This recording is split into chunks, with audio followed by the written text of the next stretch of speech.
Video করলাম কিন্তু দাদা। এখানে আসো, এখান থেকে দেখো। হ্যাঁ, বসে দেখো।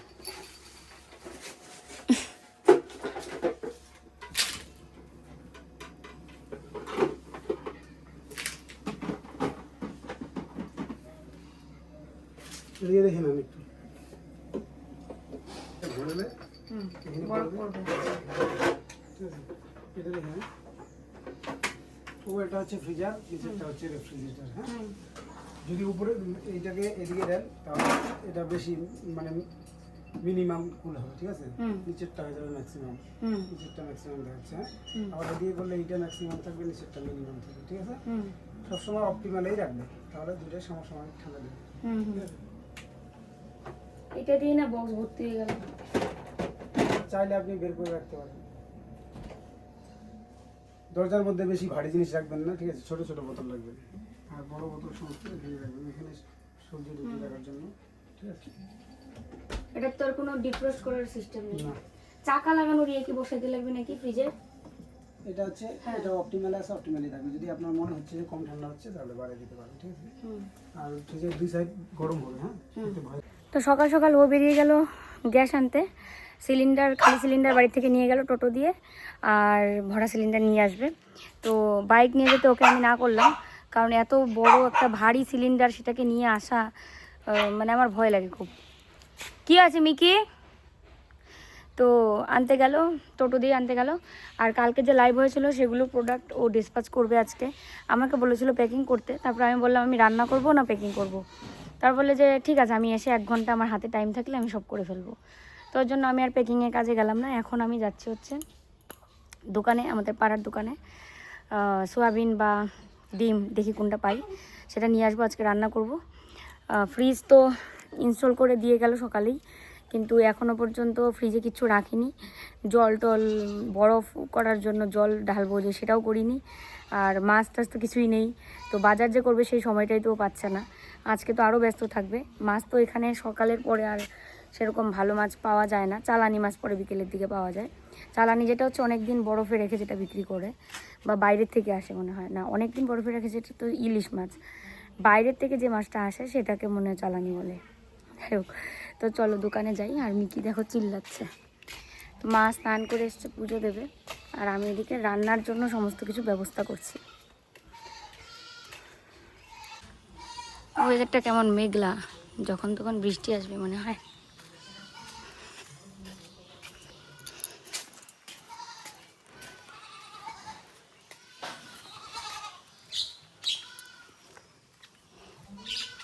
কি আছে তোদের? কি হয়েছে? কি হয়েছে?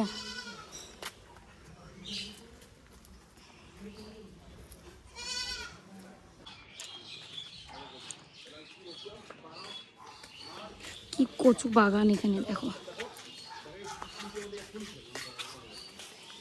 এগুলা ভিডিও সবার আগে যায়। আর একজন গাছ খায় ফেলতেছে, এখানে বানছে।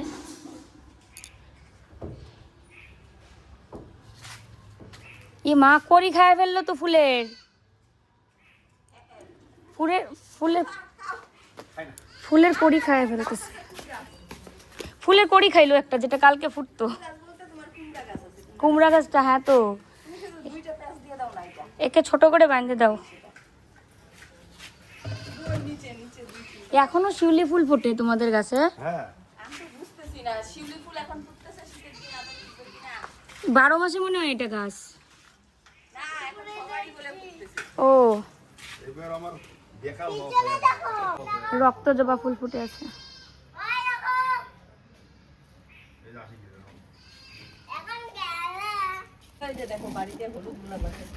হলুদ গোলাপ আছে?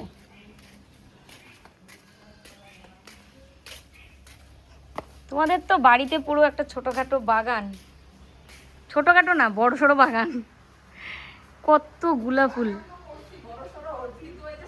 ছাগল, হ্যাঁ। তুমি পূজা হয়ে গেছে? পূজা হয় নাই? ওই জন্য এত ফুল গাছে। তাও থাকে অনেক ফুল, হ্যাঁ। এরকম ফুলের বাগান যদি আমি করতে পারতাম, মনে হয় ফুলের বাগানে বসে থাকতাম চেয়ার নিয়ে। এত ভালো লাগে, এত ফুল। ডিম আর হচ্ছে সয়াবিন নিয়ে নিলাম।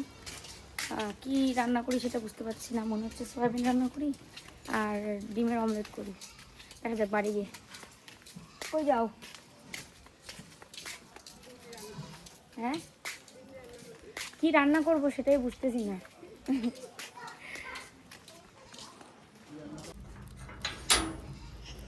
কে রে এটা?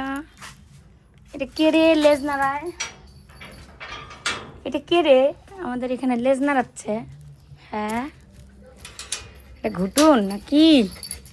এটা শোনা বাচ্চাটা, ইস ইস ইস ইস ইস ইস ইস, কত জোরে কত উঁচুতে জাম্প করে। মাত্র গেলাম, মাত্র, তাতেই দেখো তো তো বলে এক্সাইটেড হয়।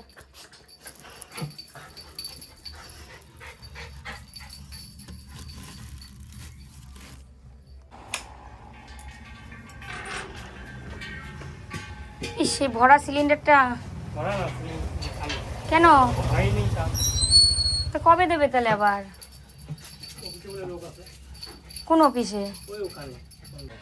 কি হইলো? থাক, কি হয়েছে কাহিনীটা কও না। হ্যাঁ, এখন আজকে দিল না, সেটাই তো কথাটা। ওদের ফোন নাম্বার নিয়ে আসতে পারতা তো, ফোন করে তারপরে যাইতা। কালকে যেহেতু লাইভ হয়েছে তাই সমস্ত প্রোডাক্ট আজকেও রেডি করছে। কালকে সবগুলোর অ্যাড্রেস লিখে রেখেছে রাত্রি 2টো না 2:30টা পর্যন্ত, আর আজকে সমস্ত কিছু এগুলো প্যাকিং করছে। লাইভটা তো আমি করেছি, লাইভ করে কাপড় চোপড় এখানে রেখে দিয়েছি, এগুলো একটু গোছগাছ করতে হবে। আর যেদিন লাইভ তারপরের দিনে ডিসপ্যাচ করার আমাদের ইচ্ছে থাকে, আর এখন তো করতেই হবে, মানে করাও যাবে, কারণ যেহেতু আমাদের বাইকটা বাড়িতে চলে এসছে। আর এতদিন তো বাইক ছিল না, টোটো দিয়েও প্রত্যেক দিন যাওয়া সম্ভব হয়ে ওঠেনি, একদিন পর পর গিয়ে আমরা প্রোডাক্ট দিয়ে এসেছি। তবে এখন রেগুলারেরটা রেগুলারই দেওয়া হবে। আর দেখো এখন ঘরদোর এত গোছানোর পর না, একটা দুটো জিনিস যদি এদিক সেদিক ছড়িয়ে ছিটিয়ে থাকে তখন আবার দেখতে খুব খারাপ লাগে। তোমরা যেমন অনেকে বলছিলে আলনা সরিয়ে দাও, আলনা এখনকার ঘরে ভালো লাগছে না, কিন্তু আলনা না থাকলে আবার বাইরে থেকে কাপড়, মনে করো বাইরে থেকে আসলাম, আসার পর কাপড়গুলো কোথায় রাখবো? সে অবশ্য চেয়ারে টেয়ারে রাখা যায়, কিন্তু আলনাটা ওই ঘরে এক সাইডেই আছে। ধরো দুটো জিনিস ঘর থেকে বার করে দিয়ে দিয়েছি, আর যেটা দিয়েছি সেটা মন থেকেই দিয়েছি, এটা এমন না যে মনে মনে কোনো কিছু রেখেছি। আর ওগুলো একটু খারাপই হয়ে গেছিলো, একটু সমস্যা হয়েছিল, পিছন দিকে আর কি পায়া ভেঙে গেছিলো, কিন্তু থাক টাকগুলো সব ঠিকঠাক ছিল। তো আলনাটা তো একদম পুরোপুরি ঠিক আছে, তার সাথে শোকেসটাও ঠিক আছে, আর গ্লাসটা ভাঙা ছিল সেই গ্লাসটা পরে লাগানো হলো। আর পিছন দিকে যদিও একটা পায়া ভেঙে গেছে, আসলে এগুলো প্লাইয়ের জিনিস তো, প্লাই তো আর অত বেশি ভালো টিকে না, 2-3 বছর 4 বছর এর বেশি আর যায় না। আর ফ্রিজটা তো আজকে সকালবেলা উনি সব কিছু বুঝিয়ে দিয়ে গেলেন। তো এই যে দেখো বরফ রাখার যে এটা এত বড়, এইটাই অনেকটা জায়গা ধরে নেবে। আর আমি কিন্তু না খাওয়ার জল দিয়ে বরফ করি আর কি, কারণ যেন মানে আমরা যদি কোনো সময় আইস খেতে চাই তাহলে যেন খাওয়া যায়, ওই জন্য পুরো আমি মানে খাওয়ার জলটা দিয়েই বরফটা বানাই। আর ফ্রিজে এখন বর্তমানে কিচ্ছু নেই, তবে আমি আজকে আস্তে আস্তে করে টুকটাক সব কিছু গুছাচ্ছি। যেমন আমি কলকাতা থেকে নিয়ে এসেছিলাম হচ্ছে পিনাট বাটারের একটা কৌটা, সেটা রাখতে হবে, বরফ রাখলাম, তারপরে জলের বোতল রাখবো। আর যে সবজি আছে ঘরে, এই শসা, লেবু, তারপরে লঙ্কা, করলা, এগুলো শসা বলছি, এগুলো সবজি আছে, তো এগুলো আমি গুছিয়ে রাখবো ফ্রিজে। আর তার সাথে আরও দিন যেতে যেতে আরও অনেক কিছু গোছানো হবে। তো আলনাটা একদম সাইডে হয়ে গেছে, আলনাটা অতটাও ভাসে না, কিন্তু এই যে এটা হচ্ছে আমাদের দোকানের কিন্তু মাল, যেটা যে সাদা বস্তাটা দেখতে পাচ্ছ, এখানে সব আছে, নাইটি, বেডশিট, এগুলো সব আছে। তো বেডশিটটা কালকের লাইভে আমরা দেখাবো। তো কালকে যদি আমরা লাইভ করি তো কালকে এই বস্তাটা খোলা হবে, আর এটা খোলার পর আমরা শোকেসের মধ্যে সব কিছু গুছিয়ে রাখবো, যেটা আমাদের মানে টিভি ক্যাবিনেট যেটা তোমরা বলছো, তো ওটা তো আমরা বিজনেসের কাজে লাগাবো, ওটার মধ্যে বিজনেসের সমস্ত প্রোডাক্ট রেখে দেবো। আসার দিন একটা কাণ্ড হয়েছে, যেদিন আমরা কলকাতা থেকে এসেছি এত জিনিসপত্র ঢুকিয়েছি না, তার মধ্যে ফিনাইল ছিল, ফিনাইলের মুখটা জানি না কিভাবে এতটা খুলে গেল, খুলে পুরো বালিশ ভেজে, মানে এত 1 লিটার মনে হয় না, হাফ লিটারের ফিনাইল বোতল পুরো খালি হয়ে গেছে, আর বালিশের মধ্যে সবটা পড়েছে লিকুইড, পড়ে গিয়ে বালিশ পুরো আরও বেশি মানে ওজন হয়ে গেছে, এত ওজন হয়ে গেছে। তো এটাকে রোদে টোদে দিয়ে ভালো করে শুকাতে হবে। আর যদিও বালিশটার তুলাটা একদম কেমন দলা পাকিয়ে গেছে, যেহেতু ফিনাইলটা পড়েছে সেই কারণে। তো যাই হোক দেখো জল টল ভরে আমি একদম সব কিছু সুন্দর করে গুছিয়ে রাখছি, ও কখন আসবে এসে তো জল টল খেতে চাইবে, সব কিছু গুছিয়ে রাখলাম। দিয়ে এই পাশে এসে আমি এখন রান্নাও বসিয়ে দিচ্ছি। গরম জলটা তো বসিয়ে রেখেছিলাম, সেটার মধ্যে সোয়াবিনটা দিয়ে দিলাম। তো এই দেখো এদিকে আলু বসালাম এক্ষুনি, সামান্য একটু লবণ দিয়ে দিয়েছি, সয়াবিনগুলো ভিজিয়েছি জলে, ফুলে উঠেছে বেশ। কেমন সাইজ ছিল, হ্যাঁ কেমন হয়েছে ফুলে। বাইকে তো যাবা, বাইকটা তো নামাইতে লাগবে আগে।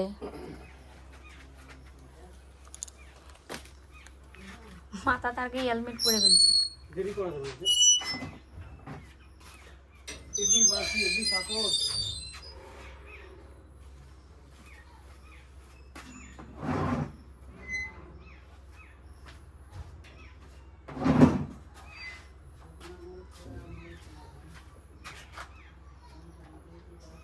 গাড়ি কি বললাম, এই গাড়িটা তোমার এই কি বলে গাড়ির এই কভারটা আমি বাইরে রাখছিলাম, তো এটাকে আবার ঘরে এনে রাখছো কেন বারান্দায়?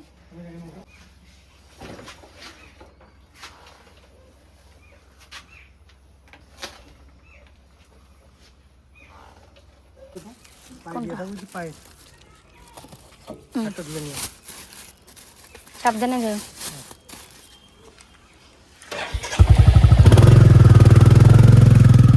তোমাদের বলেছিলাম না যে কাচের কাপ টাপগুলো বক্সের মধ্যে এনেছি, তো সেইটাই এখন গুছিয়ে রাখবো। এবার এই যে দেখো বস্তাটা না টেনে সরালে আমি এটা মানে এটার ভিতরে আমি এটা ডালাটা খুলতেও পারছিলাম না। তো এই যে ছোটোখাটো এরকম ওজন তুলতেই হয়, কিছু করার নেই। সব সময় যে একটা কাউকে বলে করাবো, আর এখন তো ও ঘরেও নেই, ও থাকলে ওকে বলে দিই। আর মাকে আমি বলি না যে এটা ধরো ওটা ধরো, ওনার যেটা মন চায় সেটা করে। সবসময় বলে বলে করানোটাও ভালো লাগে না, মানে একটা বড় মানুষকে অর্ডার দিয়ে করানো, এটা করো ওটা করো, ভালো লাগে না যদিও, তাই নিজেই করে ফেলি। তো এই যে দেখো এই কাপগুলো সবগুলোই ভালো এসছে একদম বক্সের মধ্যে। আমার একটা প্যান্ট সুতির, সেটাকে সুন্দর করে দিয়ে কাপগুলো একদম সুন্দর সাজিয়ে নিয়ে এসেছি। আজকে সয়াবিনের তরকারি বানাবো, আর আলু দিয়ে একদম মাংসের মতো করে, যেটা আমরা কিন্তু অনেকেই বলি হাড্ডি ছাড়া মাংস। হাড্ডি ছাড়া মাংসই আজকে রান্না করব। আর তার পাশাপাশি এটা সেটা গুছিয়ে রাখছি। এই কৌটাটার মধ্যে রাখলাম চিড়া, চিড়া রাখার জন্য কৌটা নেই, তাই এই বক্সটার মধ্যে রেখে দিয়েছি মুড়ি চিড়া। তারপরে এখানে রেখেছি আরও মিক্সি একটা রেখেছি, তো এটা নিচেরটার মধ্যে রাখতে পারি এগুলো। আর এই যে দেখো এই কটাই সবজি ঘরে আছে, তাই ভাবলাম লঙ্কার বোটাগুলো ছাড়িয়ে একটা বক্সে ঢুকিয়ে রেখে দিই, অনেক দিন যাবে। আর ফ্রিজটা সত্যিই খুব ভালো হয়েছে, মানে কি বলবো, তোমাদের কথা অনুযায়ী যে কাজটাই করেছি আমরা খুব ভালো হয়। কারণ তোমরা আমাদের থেকে অনেকটাই বিচক্ষণ, তোমরা অনেক মানে যেগুলো আমাদের জন্য বলেছো প্রত্যেকটা জিনিসই খুব ভালো হয়েছে আমাদের জন্য। তো এই ফ্রিজটা কেনার পর সত্যি কথা, হ্যাঁ টাকাটা এক ধাক্কায় এতগুলো টাকা চলে গেল। প্রথমে তো ভেবেছিলাম আমরা ইএমআই দিয়েই কিনবো, তো আমার কিন্তু একটা ফোনের কিস্তি রয়েছে যেটা দিয়ে আমি ভিডিও করছি, যে ফোনটা দিয়ে আইফোন 17, যেটা দুদিন আগেই যে কিনেছি, সেটা কিন্তু ইএমআই চলছে এবং এটা ওর নামেই, ওর অ্যাকাউন্ট থেকেই কাটে 2500 টাকা। এখন ইএমআই করতে গেলে আমার নামে করতে হতো, এক নামে মনে হয় দুটো ইএমআই হয় কিনা আমি সেটাও জানি না। তো ইএমআই দিতে গেলে ফ্রিজের দাম আরও 2000 টাকা বেশি পড়বে। তো ও বলছে যেহেতু এই মাসটা মানে একদম পুরোটাই তুমি খরচ করেই ফেলেছো, তো ফ্রিজটা কিনেই ফেলো, সামনের মাসে না আবার মানে স্যালারিও আসবে, আর আমারও তো বিজনেস চালু করলেই হবে। তো এইসব দুজনে মিলে আলাপ সালাপ করে ভাবলাম তাহলে চলো, ইএমআই তো একটা মাথায় চাপও থাকে, তো ইএমআই বাদিয়ে দাও, আমরা নগদ টাকা দিয়ে কিনে ফেলি, যেহেতু একটা ইএমআই চলছে। এর আগে যেমন আমাদের যে বাইকের কিস্তি প্রতি মাসে 8500 টাকা, বাইকের কিস্তি শোধ হতে না হতেই আমরা কলকাতায় গেলাম, সেটা ফ্ল্যাট ভাড়া 8500 টাকা প্রতি মাসে। এখন ওটা বাদ দিই, মানে তখন আবার আরেকটা কিস্তি ছিল কিন্তু টিভিরও ইএমআই চলছিল 2900 টাকা মনে হয়। আর এখন আবার এই যে ফোনের কিস্তি, আবার একটা ওর ফোনও দরকার জানো, ওর যেহেতু বিজনেস করে, আর বিজনেসের সময় যদি ফোন হ্যাং করে বা ফোন একদম স্লো মোশনে চলে তাহলে কেমন লাগে, তখন মানে ও এখন ফোনটাও কিনতে চাইছে না, এত খরচ হয়ে গেছে বলে। তো এদিকে আলুটা মশলার সাথে ভালো করে ভাজছি, সয়াবিনগুলো তো ভেজে তুললাম, করলাও ভাজা করব। এদিকে ডিমগুলো ধুয়ে নিচ্ছি, ধুয়ে ফ্রিজে রেখে দিই, যদি ডিম অমলেট ও খেতে চেয়েছে যদিও, তাহলে ডিম অমলেট করলে তো দুটো করব বা তিনটা করব, আর বাকিগুলো ফ্রিজে যাবে এখন। তো দেখো আমি ডিমগুলো ফ্রিজে রেখে দিলাম, আর ডিম অমলেটের সময় আবার নামাবো আর কি। আর লাস্টে নামানোর আগে দিলাম গরম মশলা গুঁড়ো, সয়াবিনের তরকারি, তো আর হচ্ছে করলা ভাজবো, আর হচ্ছে ডিম অমলেট, এই হলে রান্না শেষ। তো তরকারিটা এক্ষুনি নামিয়ে নেব। আর যেটা বলছিলাম, ও তো এখন ফোন কিনতে চাইছে না, তবে কিছুদিন পর বা হয়তো মানে সামনের মাসে কেনা হতে পারে। কারণ যেটা দিয়ে আমাদের এত এত কাজ হয় সেটাই যদি সমস্যা থাকে তাহলে তো হয় না, মেন তো ওটাই দরকার। কে এসছে গুটুন, কে এসছে? ও, একটা বাইক দেখা যায় এখানে। শাড়িটার আড়ালে কে তো? হ্যাঁ, এখানে কে তো? মিকি অন করতেছে। মিকি এদিকে আয়, আমরা দেখি কে। এদিকে আয়, ওই দেখ কে কে তো এদিকে। কোথাও কয় না। এই ইস, এখন এক দৌড়ে যাবে বাইরে, এখন তো গেট তো লাগানো, গেট তো লাগানো। তরকারি তো হয়ে গেছে, এখন করলা ভাজবো, সেই কারণে কড়াইটাকে ভালো করে ধুয়ে নিচ্ছি। করলা বলতে শুধু করলা না, আলু করলা ভাজা। আর করলা ভাজা বেশ ভালোই লাগে। কালকে মা রান্না করেছিল, ও বলছিল খেতে বসে যে বাহ, করলা ভাজাটা খুব ভালো হয়েছে। আর মা কিন্তু আলুর তরকারিটা মানে আলু দিয়ে মাছের ঝোলটা ভালোই করে।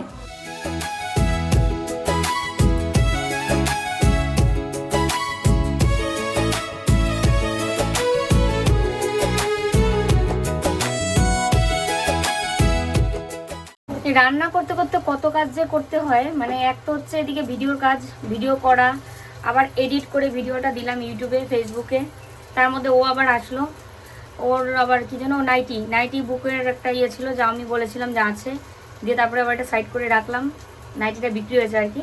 আবার এদিকে এই ডিমটা ভাজলেই শেষ, করলা ভাজাও হয়ে গেছে আর সয়াবিনের তরকারিও হয়ে গেছে।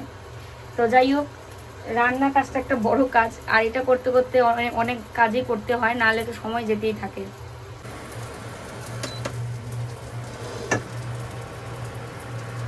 তো এই যে দেখো, ডিমের অমলেট, তার সাথে করলা ভাজা, আর এই হচ্ছে সয়াবিনের তরকারি। তো ওকে আগেই খেতে দিয়েছিলাম যে তুমি খেয়ে নাও, আমি তারপর স্নান করে খাবো। আজকে বড্ড বেশি দেরি হয়ে গেল, খেয়ে দিয়ে ভাবছি একটু দিনাটা যাব পার্লারে। চুলের অবস্থা আমার যা খারাপ, মানে চুল এমন না যে মাঝখান থেকে ভেঙে পড়ে যাচ্ছে, সেটা না, একদম গোড়া থেকে উঠে আসছে। আর এত চুল যখনই পড়ে আমার, তখনই আমি বুঝি যে আমার চুল মানে নষ্ট হয়ে যাচ্ছে আর কি। এমনিতে তো এই পাশটা পুরো খালি হয়ে গেছে, সিঁদুরের জন্য এটা নাকি হয়। আর হচ্ছে স্কিনটাও একটু দেখাবো মানে মানে ফেসের। তুমি হাসো কে তো ব্যাক ক্যামেরায়? ব্যাক ক্যামেরা না, অফ ক্যামেরা। হ্যাঁ, ব্যাক ক্যামেরা। হাসো কেন? কই আসলাম? হাসলা কিন্তু আমি দেখলাম। দেখতে দেখতে সন্ধ্যা হয়ে গেল, সমস্ত কাপড় চোপড় এনে ওই যে বারান্দার মধ্যে এরম করে রেখেছি। আর ঘুটুনটা দেখো তো, ঘুটুনটা সারা বাড়ি দৌড়ে বেড়াচ্ছে। ওই যে দেখো ওইদিকে,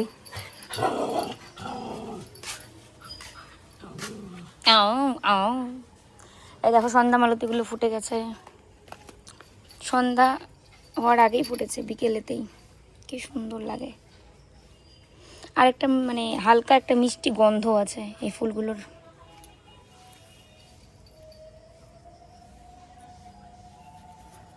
তাহলে দেখো আমি রেডি হলাম, ও রেডি হচ্ছে, তারপরে বাইকে যাব।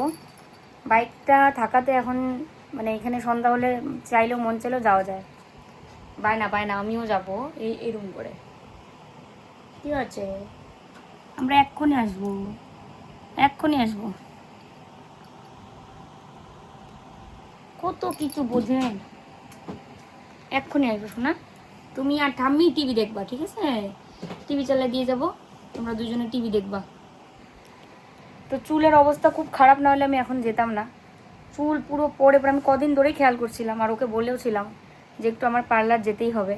চুলের একটা ট্রিটমেন্ট আছে, এই দিদিটার কাছে আমি করি, দিনাটার বিউটি দিই।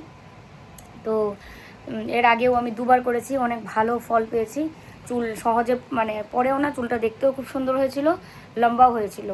তো এবার ওনার কাছে গিয়ে বলি সবটা। চুল যদি আবার হয় এরকম যে আমার পিছন দিয়ে চুল অনেকটা লম্বা হলে এই জায়গা ফাঁকা হয়ে যায়, তো এবার বলে গিয়ে দেখি যে উনি কী বলে। আমার তো এখন বর্তমান লম্বা চুলের প্রতি বেশি আকর্ষণ, লম্বা চুল ভালো লাগে, ওরও ভালো লাগে।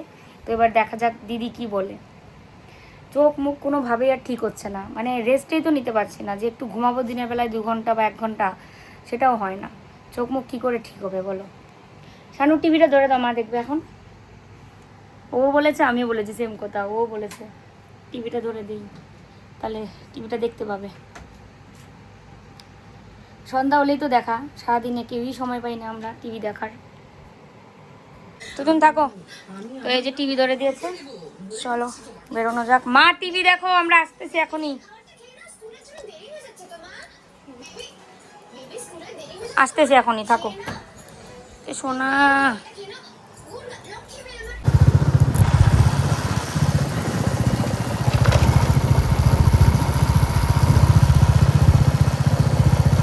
তো দেখো পার্লার এসে আমার কাজও শুরু করে দিয়েছে।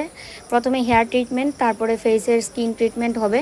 আর এত আরাম লাগছিল কি বলবো, মাথাটা অনেকক্ষণ ম্যাসাজ করে দিল।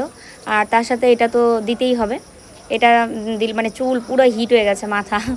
তো আর এদিকে চা দিল, সন্ধ্যার সময় 1 কাপ চা পেলে মন্দ কি। তো দিদি আমাকে জিজ্ঞেস করছিল চা খাবো কি না, তা আমি বলি চা পেলে আর মন্দ কি, চা না নেই, চা দিতেই পারো। তো এই যে চুলে মানে সমস্ত ধরনের ট্রিটমেন্ট কমপ্লিট, এবার মুখে ফেসিয়াল শুরু হলো। আর ফেসিয়ালটা করার পর আমি নিজেই বুঝতে পারছিলাম যে এতটা মানে আরাম তো লাগছিলই, আর মুখটা পুরো ক্লিন হয়ে গেছিলো। আর চুলটা দিদি বলছে একটু কাটতে, কারণ চুলটা নিচের দিকে একদম পাতলা হয়ে গেছে, আর মাথার তালুটাও পুরো খালি হয়ে গেছে চুল পড়ে গিয়ে। বলছিল যে এত তুমি ওষুধ খেয়েছো না, এগুলোর সাইড ইফেক্ট তোমার। আর তার সাথে চুলটা অনেকটা লম্বা হয়ে নিচের দিকে পাতলা হয়ে গেছে, তো একটু কেটে দিই দেখবে। আর হচ্ছে চুল যেহেতু পড়ে যাচ্ছে গোড়া থেকে, তো ওই কারণে এই ট্রিটমেন্টটা করলে পুরো লক হয়ে যাবে। আর এটা আমি নিজেই প্রমাণিত, এর আগেও আমি 1.5 বছর 2 বছর আগে করেছিলাম, তখনও আমার চুলটা কিন্তু খুব ভালো হয়েছিল, তখনও কিন্তু আমার চুল পড়া বন্ধ হয়েছিল আর কি।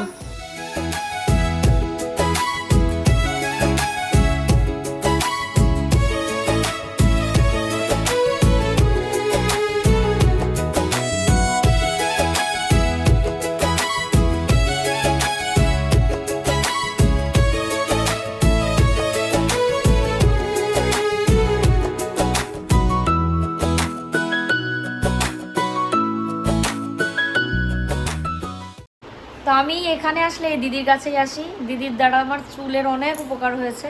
আজকে একদম লাস্ট কাস্টমার আমি, আর কেউ নেই। তো এই জন্য আমি তাও তোমাদের সামনে দিদিকে এনে কথা বলতে পারছি, নাহলে ব্যস্ত থাকে। বিউটিদির পার্লার দিনাটা কারা কারা এসেছো কমেন্ট করবে, আর যারা না এসে থাকো তাদেরকেও বলছি বিউটিদির পার্লারে আসবে। চুল বলো মানে ফেস বলো, সব দিক দিয়ে থেকে একদম ফার্স্ট ক্লাস হয় কাজ। এটা কোনো প্রমোশন না, কিন্তু আমার নিজের মন থেকেই আমি করছি, কারণ দিদি এমনিতেই ভাইরাল, আমি কি ভাইরাল করবো, তাই না? দিদি ফেসবুকেও ভাইরাল, ইউটিউবে জানি না আইডিয়া আছে কিনা, ইউটিউবে আছে না। আর এমনিতে লোকালে তো সবাই চেনে, বিউটিদির পার্লার মানেই সবাই চেনে। তো চলো আমার কাজ হয়ে গেছে, এখন বাড়ি যাব। বাড়ি ফিরেছি অনেকক্ষণ আগে। আর এই হচ্ছে চুল, অনেকটাই শর্ট করা হলো, কারণ দিদি বলছে চুলটা অনেক পাতলা হয়ে গেছে নিচের দিকটা।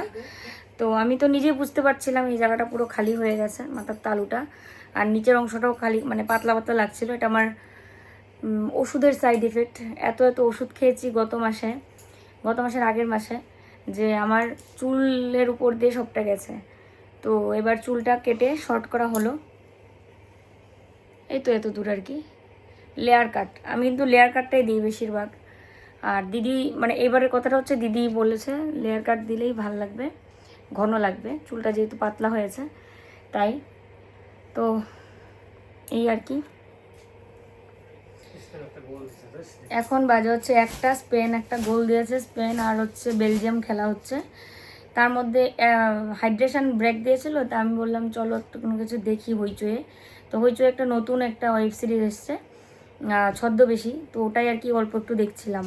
তার মধ্যে দিকে স্পেন একটা গোল দিয়েছে। তো যাই হোক, কালকে হচ্ছে আর্জেন্টিনার খেলা সকালবেলা, কালকে বলতে আগামীকালকে পরের দিন। আগামীকাল মানে 12টার পরে টুমোরো দেখাচ্ছে, রাত 12টার পরে দেখেছে, তো টুমোরো মানে তার পরের দিন। তো চলো আমাদের খাওয়া দাওয়া হয়ে গেছে, আর আজকের মতো ভিডিও এখানেই শেষ করি। আমাকে কেমন লাগছে অবশ্যই কমেন্ট করো।